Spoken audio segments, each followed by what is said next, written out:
Welcome.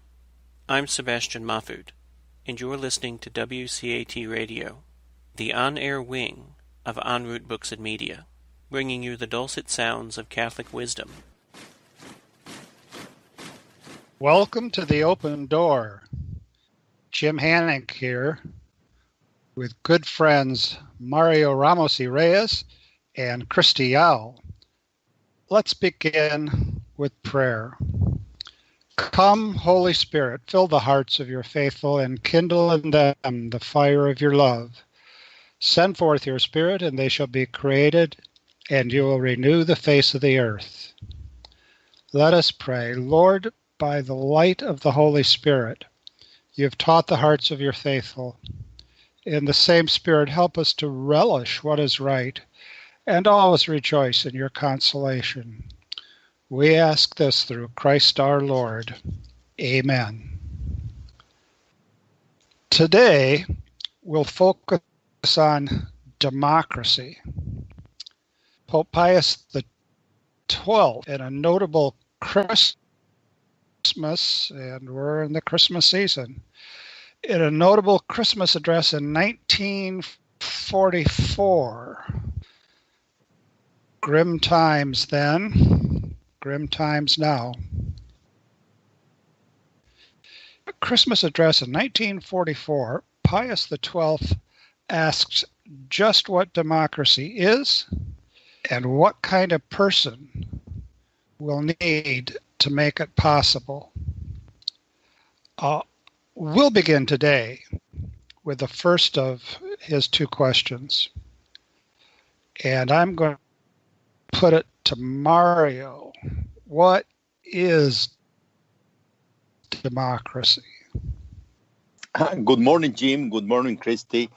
Well, the question is not quite easy to answer, but let me begin with a couple of distinctions I think we need to make in order to talk about democracy. Is that democracy can be seen as a political regime. That means the way by which we elect representatives. In that sense, democracy is the political regime to claim that power comes from the many. The many means the majority. Within this context, I think the description that Pius XII is making about democracy is what he's aiming at. Political regime was in the air. Democracy as a political regime was in the air in 1944. The world was somehow leaving behind the darkest hour of totalitarianism, and he was somehow looking at the sign of the time, and he said, well, that's a way of understanding political regime, which is very timely and so on. But at the same time, we can see also democracy as a means by which we establish the foundational principles of political regime. Not just a regime by which we govern ourselves like representatives, rather than the foundation of it. Or we can point out to it. In that sense, perhaps democracy is more debatable, more controversial, because it begins with a principle of, political power is relative. It's relative to something which is not quite qualified, which is numbers. Number is the way by which we define certain things. And those things may be moral things, and that is very debatable. It's controversial because what is good or what is evil cannot be defined by numbers. So by distinguishing these two aspects of democracy, I think we can begin our conversation. Christy, anything to add or subtract from Mario's distinction? Sure. Well, I guess the biggest thing that comes into my mind when asked what is democracy, for the first part of our country, democracy was letting white landowning men vote. And I don't think, and that's still kind of the discussion today with discussions of the Electoral College and discussions of voting rights and who is eligible to vote. So it's kind of a simple question with a very complicated answer, as Mario said. Let's, for a bit, go to the second question. And given what it asks, I'm sure we'll return to the first. Our second question is, why should we strive for democracy? I'll begin with this one. There are negative reasons that are brought forward to encourage us, negative though they be, to strive for democracy, to work for democracy. Winston Churchill famously said about democracy that it's, quote, the worst form of government except for all the rest. Now, we might say if we don't have a democracy, good grief, we're going to be stuck with a plutocracy, which is what we might have anyway, or we're going to be stuck with an aristocracy where it won't be the rich that rule, but be the so-called best that rule, and the best will be decided by, guess what, either the best or the rich. And we certainly don't want anarchy and monarchy. Well, that's in the past, isn't it? And so we ought to strive for democracy because it's the worst form of government, but all the rest are even worser, if we could coin a word, than that. How far would that negative answer take us, do you suppose? Well, if you don't want this, look what you're going to be putting yourself in for. How far will that take us? What do you say, Mario? I would propose something. If we make the distinction between democracy as a political regime by which we elect our representative, and then at the same time we make the claim that the democracy shouldn't be the system that from which we establish the foundational principles. That means that democracy itself is not perfect. Democracy itself is not an ideal political regime. Perhaps it's better than others. But in itself, it's not the solution for all. In other words, if we say, well, then democracy will be our political system, because this problem, if you will, of its foundational principles, which are quite relativistic in nature, are such, what then are our strategy in order to moderate democracy? And I think is the question, and that has been the question that many constitutional devices has been implemented in order to moderate democracy, which in itself ultimately may lead to majority rule or the dictatorship of the majority, etc., or the dictatorship of the mob. And so how then we go about and limit the power of the majority? If that is the case, throughout history, there has been many devices or legal way of limiting this exaggeration, if you will, of democratic system. And in the American system is the idea of republicanism, or in some ways try to limit the majority vote in certain regions so that give participation to other regions and somehow have a more balanced view of those who are going to lead the nation. So in certain ways, we somehow qualify the majority vote. Is that system a democratic one in the proper sense or the primary sense? Probably not. It's a combination of, well, then let's see if other region we may have a minority vote, certain party can also be part of the conversation. And so that's, I think, a combination of both. So I would answer in that way. And you can find other way of modifying democracy or exaggerating the will of the majority. When you find, I'm going to give you a concrete example in what is today a debate in Bolivia, which means in Bolivia right now, the current president is trying to modify for the third time the constitution in order to get reelected for fourth term. So he may be, if he's elected and he achieves what he's looking for, he's going to be president for 20 years. Is he a democratic president? Well, he was elected, free election from the beginning. So the origin of his authority is the popular will. As soon as he gets to power, he starts to transform the political system, legal political system, in order to continue being the president. So does he have any counterbalance from other understanding of political power? Probably not. It's a pure political will. So I would argue that is a political regime where the limit of democracy are non-existent, and so you can have there someone in power for more than 4 terms.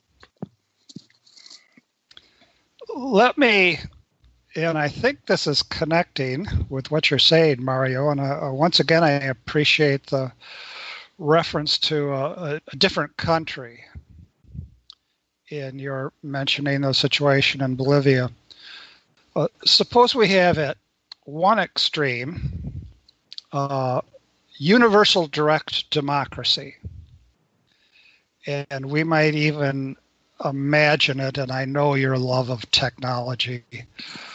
We might even imagine it to work something like everyone has access to a computer, and every proposal put forward by the government will allow for every listener or everyone doing FaceTime, screen time with a computer to say yes or no. So we'd have universal direct democracy, issue by issue, proposal by proposal.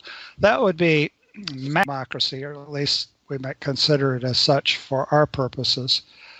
And then at the other extreme, we would have a slogan that was used by Islamists in North Africa. One man, one vote, one time. And we thereby vote in, one man, one vote, one time, the power that is going to be, together with Islamic law, in perpetuity. Now, suppose those were two extremes, and then suppose we looked at current discussions here in the United States and maybe take something that a lot of people are aware of. Should we have the Electoral College set up the way it is, or shouldn't we? Or another, should every state, even Wyoming, in which it's well known that hardly anybody lives,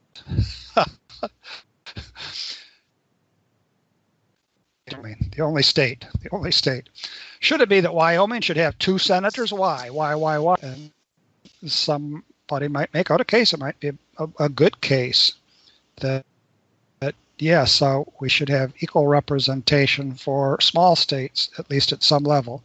All right, given that spectrum, and I'm only trying to suggest a spectrum, let me throw this curveball at Christy.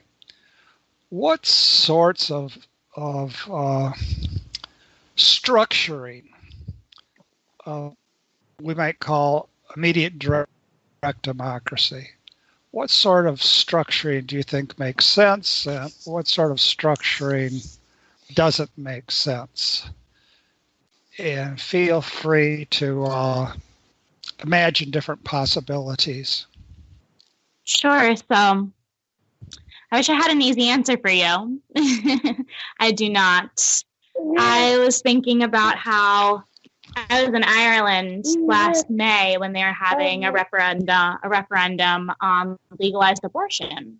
That was, in quite a sense, a true democracy because every person of age got to vote on whether or not abortion should be legalized. And the overwhelming majority said yes. And I'm struggling because my core kind of feeling that, yes, that is a great system, but it can have horrible results. This is what I think happened. When I was over there, I noticed how kind of cool, how sexy, how fresh whatever you want to say, the kind of repeal or the pro-choice side was. They had these vintage sweatshirts, and they really just, if I were to look at kind of the old church ladies who were passing out vote no buttons or vote, and then the vote no on repealing, and then I was to pass the kind of cool looking young people saying vote yes repeal. I would probably want to vote yes if I didn't know the issue. I mean, they had the cuter sweatshirts. Why not? Not to mention buttons and caps and all. I know they had everything. I mean, I got a pretty cool sweatshirt from Vote No, but I mean, their sweatshirts were off the rocker cool, I thought. So if swag rules the day, there'll be hell to pay. And that's pretty much what happened, I think. I think it was kind of seen as the cool thing, seen as the in thing. And it's hard to tell people, no, that's really not what you should base your morality on, because at the end of the day, not everyone has time to painstakingly research issues. Not everyone has time to kind of devote your life to studying when human beings start existing and when they start having rights, et cetera, et cetera. And then President Obama said it was above his pay scale.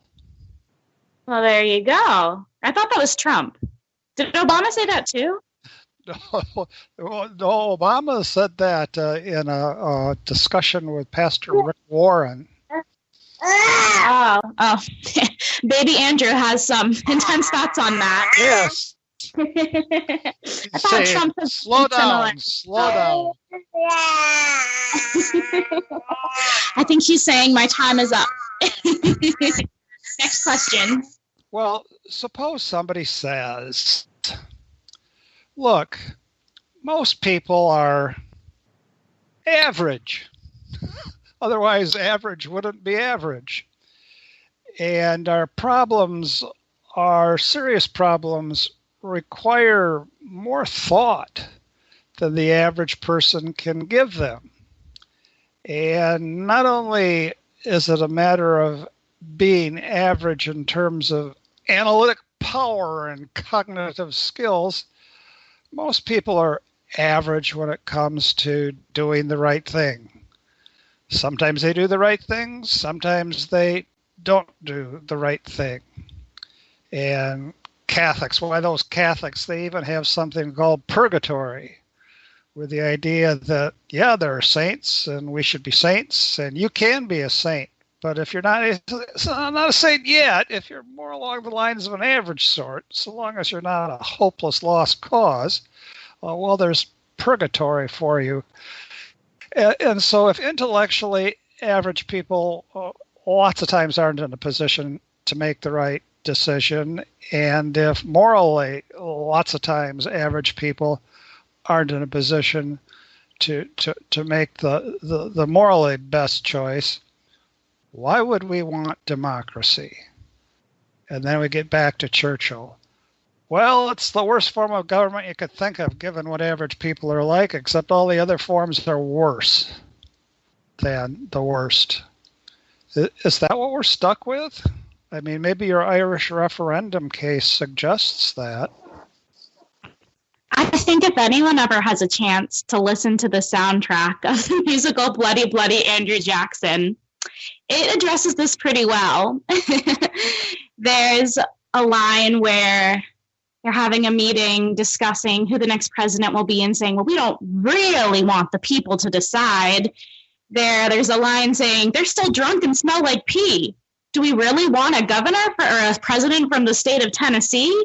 Whoa, a rhyme. I love it. It's pretty great. And yeah, it's this question of, and there's a meme going around with Alexandra Roscoe-Cortez, I think her name is, the new senator or congresswoman. Congress. I should get my names and my facts straight, but saying, well, yes, I do think that your crazy uncle who posts too much on Facebook, and I do think that everyone should have a voice, and I tend to agree theoretically, but when it comes down to decisions, such as the referendum, although theoretically, yes, I agree wholeheartedly, and I do think everyone should have a vote. I kind of wish there was a way to make everyone have an informed vote. And maybe that's what the prejudice is showing through. I don't know. No. I recall, how it is. You recall funny things. I recall coming out of a Dodgers game, and the Dodgers had lost. That sometimes happens, happened in the World Series this time around. The Dodgers had lost, and I was with a colleague who happened to be, among other things, a former Marine and a lawyer, and also in the philosophy department. And as we were coming out of Dodger Stadium, fighting our way through the crowds, he said to me, and these people can vote. So suggesting, not seriously, but as a matter of concern, look at how people live a big chunk of their lives, and yet we're saying that they can't vote. And I'm sure he would agree with you. They should vote. Now, one of the things that Pius XII says, after saying, in effect, look, this hideous, worst in the history of the World War is coming to its end. It's 1944, and everybody wants to do a heck of a lot better this time. And a lot of people are saying we should take democracy seriously. He says, well, we should take it seriously, but we should take equally seriously what kind of person a person has to be. What kind of citizen a citizen has to be if democracy is to be anything better than what's gone before it. So he spends a lot of time, really. And again, if some of the listeners have tried to work through that unfortunate translation, well, bless your bones. He spends a lot of time talking about what's needed to be, put it this way, a Christian citizen, if there is to be something like a democracy animated by the Christian spirit. And maybe, Mario, you could pick up on that. What do we have to be like if we're going to make democracy work?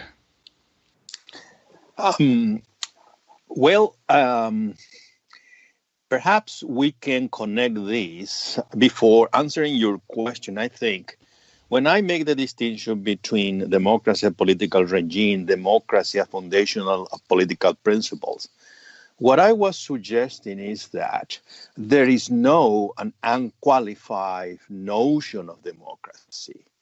There are many democratic systems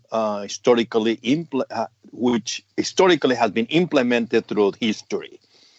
But if we go and try to find a notion which would be more, let's say, an ideal notion of democracy, we cannot separate the political regime that we are talking about with the content of that political regime. And the content entails what precisely Pius XII called a true and healthy democracy. It's not any democracy based on numbers, rather than a true and healthy democracy where the political power are exercised by people whose character is very well explained or qualified. In other words, there is not only a political regime we call democratic, there is also citizen, which we would call democratic, that entail in their own character certain virtues, certain disposition toward the common good, and so on. So democracy is not also a form of government, we can say, but also it's a content, has a way of living which corresponds to that form. And I think this disposition of the spirit, as the Pope said, is crucial in understanding this problem. He kept calling the problem of democracy because ultimately some people may understand democracy just based upon numbers. And then people just vote whatever they feel like it. But it's not a question of feeling. It's not a question of emotion. It's a question of healthy reason. And that is connected in the Pope view of any tradition that comes from that. What I may say, the Christian tradition of democracy, which I can just cite it for aspect, I think, that any democratic system should have in order to be such. And for that, I just I'm going to quote Jacques Maritain when he said, well, then democracy or the idea of democracy entail necessarily four attributes, four traits, which are the component of democracy. One is democracy must entail that we are talking about citizens, and citizens are persons, and persons are a notion of the self and the individual who go beyond his corporeal dimension, if you will. So is someone open to the transcendent world? So something that cannot be used as a means, is an end in itself, etc., etc. It's a person. It's just not an individual. It's not what the Pope himself said. It's not a mass. Second is democracy is communal. It referred to a community, is born out of a community, a political community, etc. And so it's pluralistic. So respect what? Basic human freedom to make decisions about your own choices. And finally, it's Christian, or we can say is faith. That means acknowledge a God as the foundation of the political order. Otherwise, we reduce democracy to a human convention, and that leads us to a very relativistic view of ethics and everything else in society.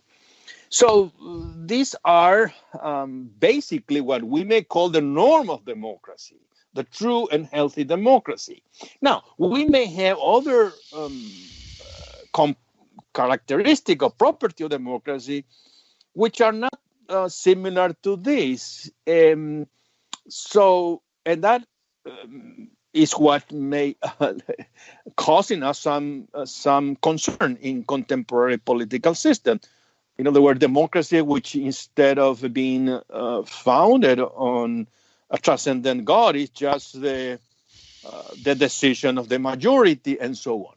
So, going back to your question, yes, there is an education or way of understanding democracy which entail a content, a proper way of understanding the human person, and that also referred to that democracy presupposes an educational system.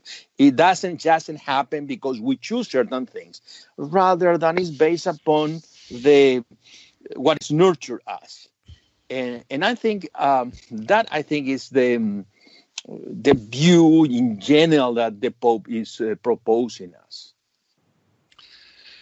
Do you suppose, Cindy, that this understanding of what it is to be a person, this understanding of what community is, this understanding of the person in community being able to transcend in the sense of go beyond what the status quo is and look to the future and plan for the future, and all of this resting on a sense, so even if the sense can't be articulated, the sense of a good and providential God. Do you think that these characteristics of a democracy that works, really works, do you think that today any of these characteristics are met? Well, I don't think, in my view, what we call today democracy is rather not a Christian democracy. It's not a theistic democracy. It's a liberal democracy in the sense that what is paramount is the individual human freedom, in the sense that the individual can choose whatever he feel like it, regardless the reality that is being chosen, so to speak. In other words, democracy has become completely secularized. Democracy has become almost exclusively based on consent, not referred to a transcendent order. And in that sense, we can have today see in the way that you look certain decision based on certain norms, certain attitude, which are completely somehow irrational. In other words, we can have a decision made by a parliament. Any parliament can decide that, or the Supreme Court saying, well, then there are human beings who are not persons. So, and that is based upon what? It's based on what? A view of human freedom, where human freedom is not somehow limited by human nature, but what a human person really is. So that is what Justice Kennedy said, well, the mystery of the universe that you decide by yourself.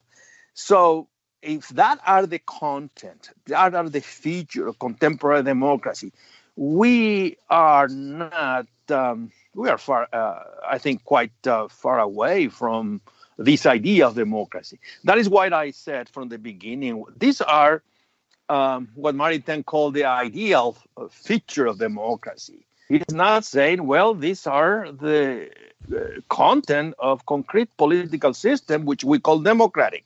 Now, we're talking about 1946, 1944, 46, 50. Now, today, after this postmodern era, where emotivism and other view of human freedom are rampant, of course, the content of our democratic, liberal democracy are, in many ways, anything but democratic. So, method, process, okay, looks sociologically like democracy. Content, it's been evacuated. I take that to be a thumbnail or a pinky finger account of your analysis. And I want to pose a very closely related, in my mind, question to Christy on the same point and see what she thinks. We oftentimes, don't we, hear about special interests and how such and such a legislator or such and such a governor or such and such a president caters to special interests. But now, if we think about that business of catering to special interests and the power of special interests, there wouldn't be any point in catering to special interests if there weren't special interests, and special interests wouldn't have power unless a whole lot of people were involved in having that special interest. And once upon a time, President Reagan said, and this is almost a direct quote, "This is a nation of special interests."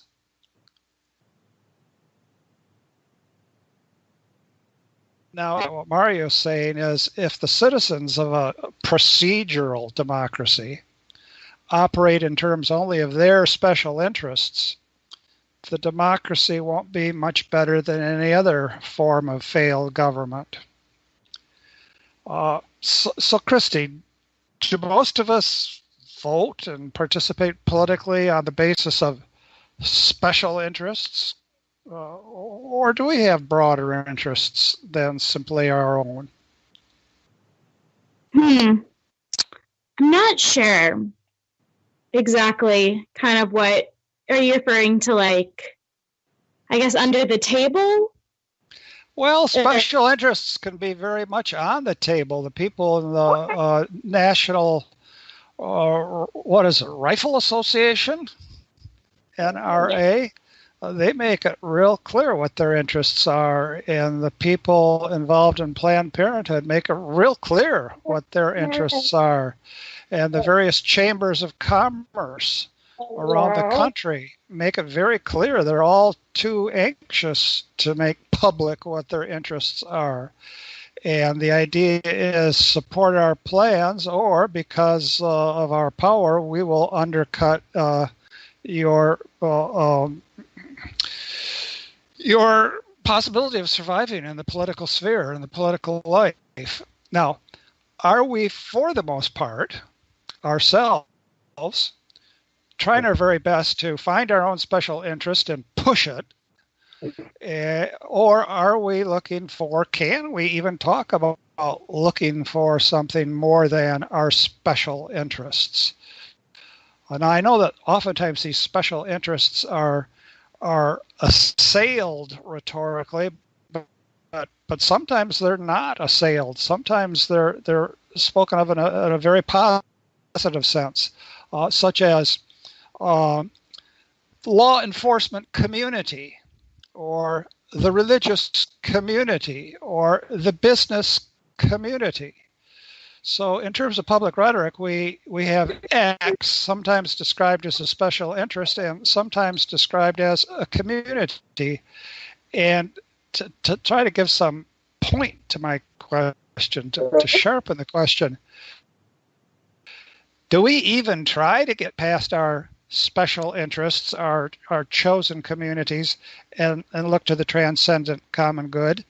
Or is it the fact that what makes political organization work is precisely identifying what the special interest is, convincing so and so that he or she ought to identify with a special interest, and then campaign as hard as you can?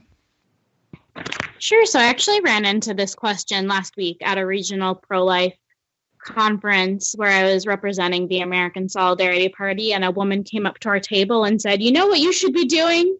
And I said, "What should I be doing? Pray tell." She said, "Why don't you start?" She said, "You should be campaigning for Republicans." And I said, "Oh." And she said, "Because Republicans are the only ones who are going to get abortion defeated and get Planned Parenthood defunded and all these things that we agreed on." But she, saw that I should be working in the kind of special interests of the Republicans. And I see this a lot in the pro-life movement. And I see this from kind of my on the fence to pro-choice friends saying, well, why would you ever vote for a Republican? You see the social programs that the Democrats want to have in place, and it would actually be in your special interest to reduce abortions to vote for Democrats. And I think both their points, the lady I met at the conference, my on the fence to pro-choice friends, I think they have good points. And I think it's something something that I'm glad the American Solidarity Party is filling the void for, kind of a not Republican pro-life position, because it seemed to me for a long time being a Republican was the only thing you could be if you dared mention that you're pro-life. And I don't know, and I wish I could give you a clear answer again, but I don't know in that kind of situation what is best if you do have the special interest to have human dignity and life on your side. And that's why having kind of life on your side and human dignity is such a precarious but important special interest to have. All right, now let me extend this a bit. Suppose you're, and the verb is tabling, right? That is it. I like that. I like that. Suppose you're tabling at a conference, and you're tabling for the American Solidarity Party, and somebody who's interested more than in the swag, but interested in getting at where you're, as they say, coming from. Suppose this person says, well, you're religious, aren't you? You link human dignity with humans being created in the image and likeness of God. But look, this isn't a theocracy. We can't really put arguments in the public sector that when pushed a little bit depend on belief in something woozy like transcending the status quo, or talk about our ultimate purpose in relationship to loving God, because, well, people might hold those views privately, but well, this is a public sector, and we have to put those to one side, because if there's one special interest we're not going to tolerate, it's the religious community, unless they keep it to themselves in their churches and temples and mosques. Suppose somebody dumped on you in that way. What might you say?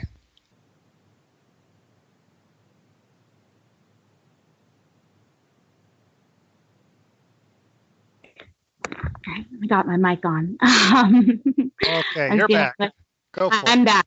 I was dealing with our youngest panelist and his issues. But he has special interests of his own. Yes, special interests of his own. But I think I would say that this isn't just a special interest for people who are Christian or who believe in God or religious of some sort. This is a human dignity special interest. I think you can come from a secular place and believe that human beings have dignity, human beings have rights, and that can't really be denied by anyone. Well, now suppose your interlocutor, I like that word too. Suppose your interlocutor says, well, if you want to use that rhetoric, go ahead and use that rhetoric. But the real reason that human rights talk has a kind of cachet is that if we say that everybody has a human right, then we're not going to have to deal with as many conflicts as we would otherwise say. Anytime a group is marginalized and their human rights are denied, that group becomes, what should I say, all the more incensed that it's not getting its own special interests recognized.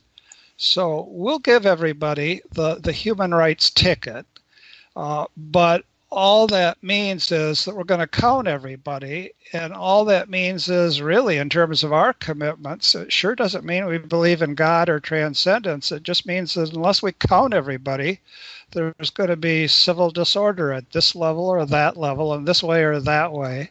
So we'll talk that language, but it's done in a purely pragmatic, purely prudential spirit.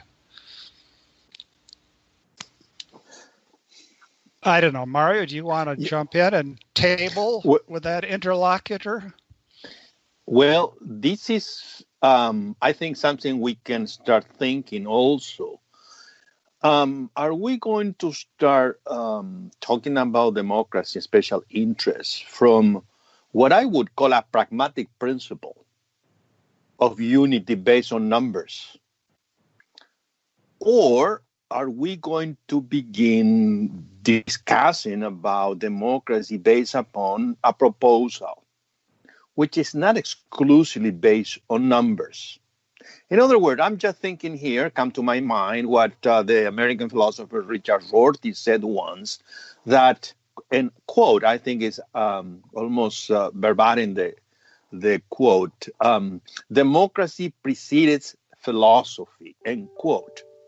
In other words, let's discuss among us different special interests, what the notion of the human person is. And whatever got the majority, that's the definition of human person. Is that the type of democracy which you already mentioned, procedural democracy, we are going to talk about? Or there is something else before that we need to be educated on, proposed, in order to talk democracy? Now, right there, I think, that's my humble opinion, that a political party, or the role of a political party with this proposal that's the role. What is the role? Be a witness of a wisdom that comes through the ages, and the witness of precisely that, what a human person is. What is the foundation of a moral norm?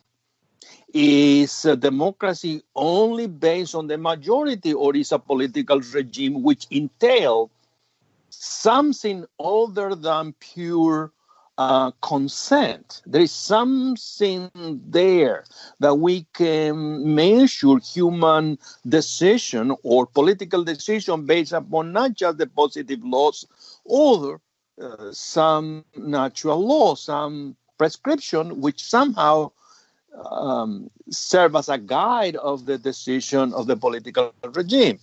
Now, that perhaps is a very idealistic proposition, but I do believe that also may be the role of a political party, be a witness of a view which is not prevalent among the challenges that today we have coming from procedural democracies.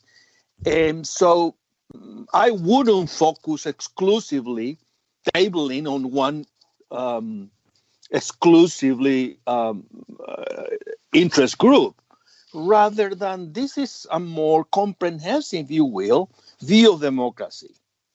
And I think that is in, I think somewise, if I can interpret it well, in the spirit of the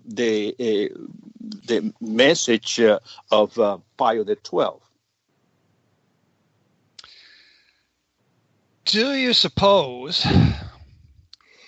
that if democracy requires of its citizens more than that they be naked apes, if it requires of them an understanding of human dignity in light of a creator God, do you suppose that those of us who aspire to a Christian democracy must have our own educational system? Or is it possible, even now, to let the state do what it does, and somehow we can manage to muddle through the state education process? Jim, you are touching really a key issue. My answer is I really have, let's say, mixed feeling about this, because if this view that we are proposing is the way to go, so to speak, and we then need the citizen to be educated in this tradition, and then we look around and see the secularization of culture, which is somehow show a different view of the human person as a someone who is just pure matter or a product of a blind evolution or whatever you want to call this anthropology. And that is through different subject matters are being taught in the public school. What would be then wouldn't this system then give this Christian view of democracy? Like the answer is probably not. So then what should we be doing then? Where our children will be educated? Are we going to reduce to public, to private education or homeschooling? Well, I think that's the answer. That's the question. I think the common sense answer is, well, then if the public educational system is not going to provide that, then we need to resort to a different system, a private system. And in the long run, we may educate, hopefully, more citizens with this view. It seems to me provisionally this is what what I see. But I don't see in the long run how then we can recuperate, if you will, that culture. Because it's just it's very difficult because the system, the establishment, if you will, was already taken for this view of procedural democracy, which somehow make it very difficult for someone who has more traditional view of the person, etc., can participate of that system. Mario, I've got some reflections on what I take to be the very important points you make. First of all, in terms of our own panel procedure, because Christy Yao has the right priorities, family first, she's had to leave us to take care of a very, very, very infant family member. And we commend her fine priorities. Second point is, in a way, we can apply John Paul II's, Pope John Paul II, the great Saint John Paul II. We can apply his comment to what we've been talking about, the comment being this: if we act as if God doesn't exist, if we lose sight of God, then we lose sight of what it means to be a human person. And insofar as the society is aggressively secularized, the real dignity of the person is lost. But now, looking at the Christmas message of Pius XII, 1944. Perhaps we might even call it today a teaching moment. Look what has happened to us. It seems as if the worst is over. How can we make what comes to be better? A teaching moment. Under the heading, Characters of Men Who in Democracy Exercise the Public Power, Pius XII says this: the dignity of man is the dignity of God's image. The dignity of the state is the dignity of the moral community that God has willed, and that the dignity of political authority is the dignity of its participation in the authority of God. So if we talk about human dignity, it's because ultimately we were made in God's image and likeness. If we talk about the dignity of the state, the authority of the state, in light of that dignity, That's because ultimately God has willed that there be a community among persons. And then the dignity of political authority is a participation in the authority of God. Now, I've got one more sentence to read here. Well, okay, two. Pius XII says, continuing immediately, no form of state can fail to take account of this intimate and indissoluble connection. Well, what's the connection? Human dignity connects with our being in God's image and likeness. Dignity of the state connects with God's willing that there be a moral community, a way of coordinating the work of persons, that the dignity of political authority is what it is because it participates in the authority of God. Pius XII says, therefore, no state can fail to take account of this intimate and indissoluble connection, let alone democracy. Therefore, if the one who exercises the public power does not see it, or more or less neglects it, it removes in its same basis its own authority. So if we're talking about the authority of the state, but the state systematically denies as off the table the very sources of its own authority, and then the state goes ahead and uses the rhetoric of human rights, having already taken off the table what's essentially the basis of human rights, then we have a state that is not, as we say on detective or police shows, bleeding out, but we have a state that is eviscerating itself. It's taking away its own real basis of authority. And I take this to be a process that's very much afoot now.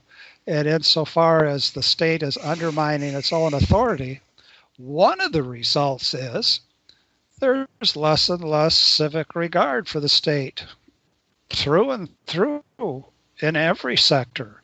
And it becomes a kind of a contest to see if enough special interests are being met, we'll take the state seriously. Again and again and again in places like the New York Times, I've read that, this is not a direct quote, but pretty close, the government of China rests its authority on its ability to sustain economic progress. What? What's the source of authority? Well, if the state can deliver economic progress, then it has authority. If it can't, it doesn't have authority. Well, that's to put the authority of the state on trial day after day after day after day. All sorts of things depend, economic progress depends on all sorts of things, some of which really aren't under the control of the state. So I guess the point of what I've been adding to what you say is, if you undermine the foundations that give you authority, says Pius XII, then you don't have that authority anymore. And I think we are always in danger of that.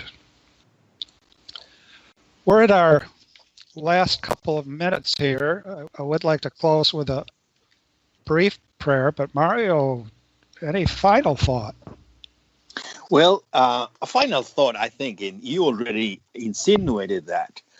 I think we need to start reflecting on some aspect of democracy which is not being touched, was not touched by Pius XII yet. But I think has been a concern among many people since that time, which is, what is the element of liberalism? What is the role of liberalism? What is the role that liberalism has played into the democratic system? Is in itself something that in its own logic may lead us into undermine democracy itself? Or is something that has helped democracy in becoming what it's supposed to be? And I think it's a debate I think we need to start having. And particularly among those who still believe the proposal of a Christian democracy. What is the role of liberalism as ideology? Is there only one type of liberalism?